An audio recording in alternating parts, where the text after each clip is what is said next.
Hello, everybody. And guess what? Looks like I was wrong about something. I had a pretty strong belief in a conviction, and it kind of went a little bit of the way that I thought, but not really the way that I thought it was going to go. Let me go ahead and explain. Let's get started.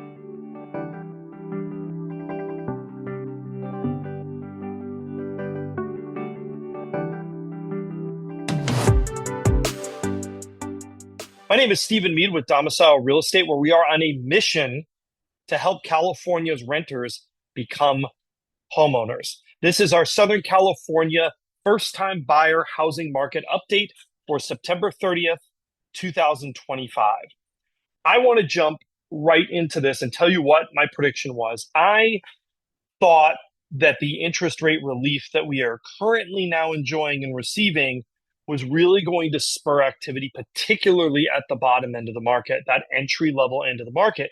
And while we have definitely seen some things maybe normalize a bit, we haven't really seen what I expected to happen. Historically, September and October are great months for real estate in California. These are typically this sort of almost post summer boom type months that we see. And I figured those rates were going to drop and we were going to jump back into a little bit of a fall boom. And I haven't seen that happen.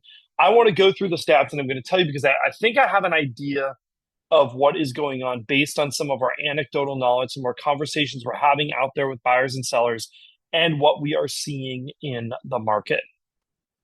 So I want to go back here and I want to talk about pricing, right? If we look at pricing, the reality is pricing has been remarkably stable for the last 12 months or so. You could argue that in an inflationary environment, a 1 or 2% rate increase in home prices or a flat home prices are really an inflationary decrease, right? Because you would expect home prices to go up at the same rate as inflation, and I don't think we've seen that. I think we've, for the most part, really seen things treading overall. If we're looking at kind of a year-over-year number to be pretty flat. Obviously, this depends on exactly what segment of the market you're in and some other variables, but for the most part, I think if you're a first-time home buyer, you've seen it be flat. Maybe some of those homes that are a little bit of distressed, you're going to see an even better deal on, but kind of the market average has been flat, right? And we see that somewhat reflected here. If we look at our total monthly payment, though, what we've really seen, and this is the part where I am still a little surprised, right? If you look here, our total monthly payment on our sort of entry level prototypical either single family home or condo, if you look at that single family home, this is 6264.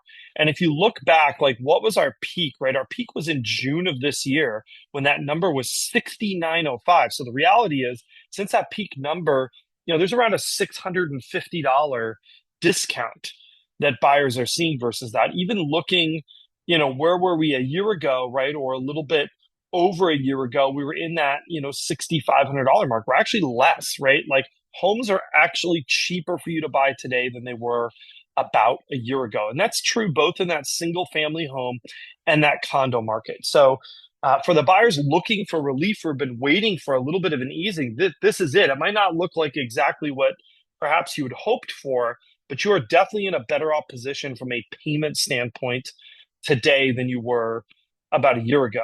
Now, if you add in, if you're willing to do something like a variable rate mortgage where maybe it's fixed for the first 7 years, especially on a jumbo, I think you can find you're actually having a pretty big payment savings versus where you were at a year ago.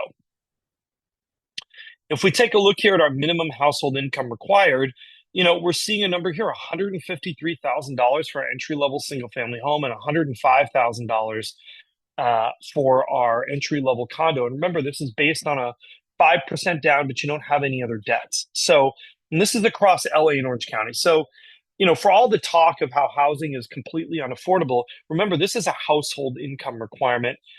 I don't think $153,000 across two incomes is a terribly insane amount, nor do I think $105,000 is an insane amount either across two incomes. So if you have a two income household, or even if you have some groups of people who are buying homes together, we're starting to see that.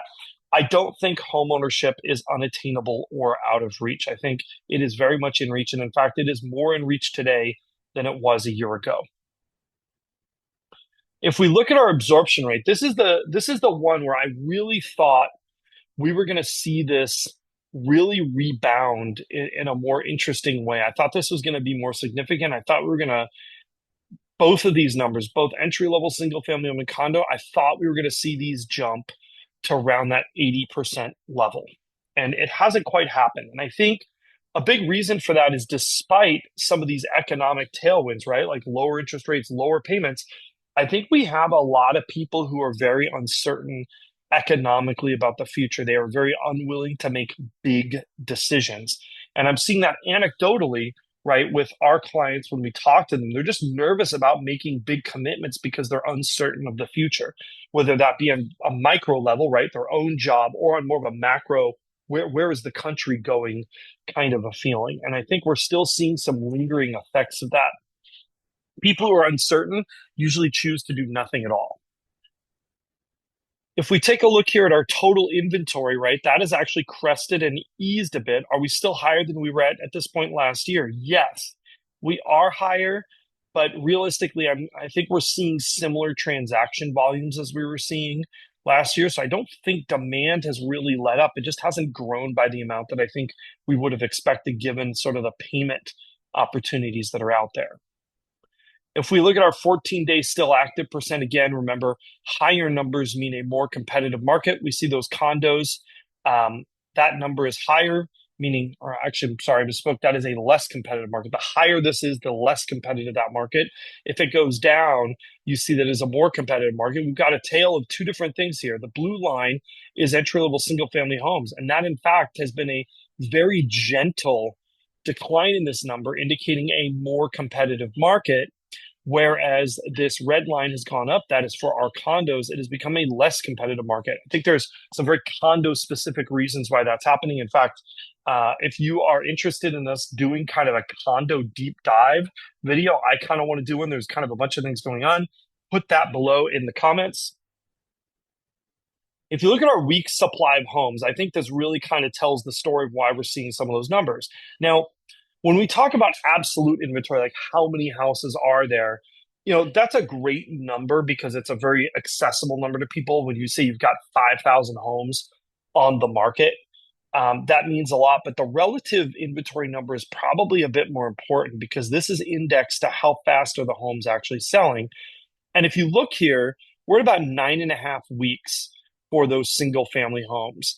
And that is off of our peak, right?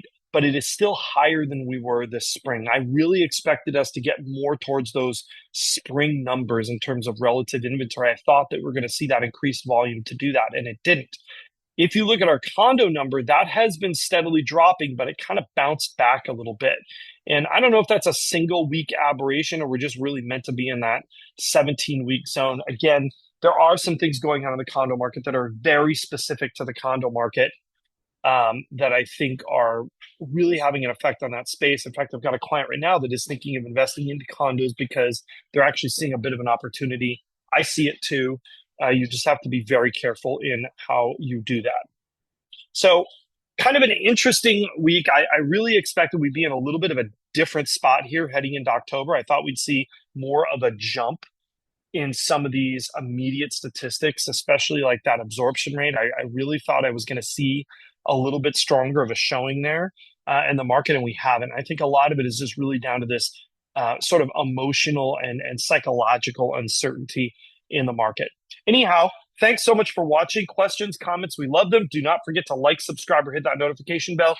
And as always, if you would like to get some of our expertise for your situation, or if you know someone who is looking to become a homeowner in Southern California, absolutely, we would love to help them and provide that expertise. Don't hesitate to reach out. Our contact information is below. Thanks so much for watching. We will see you again real soon.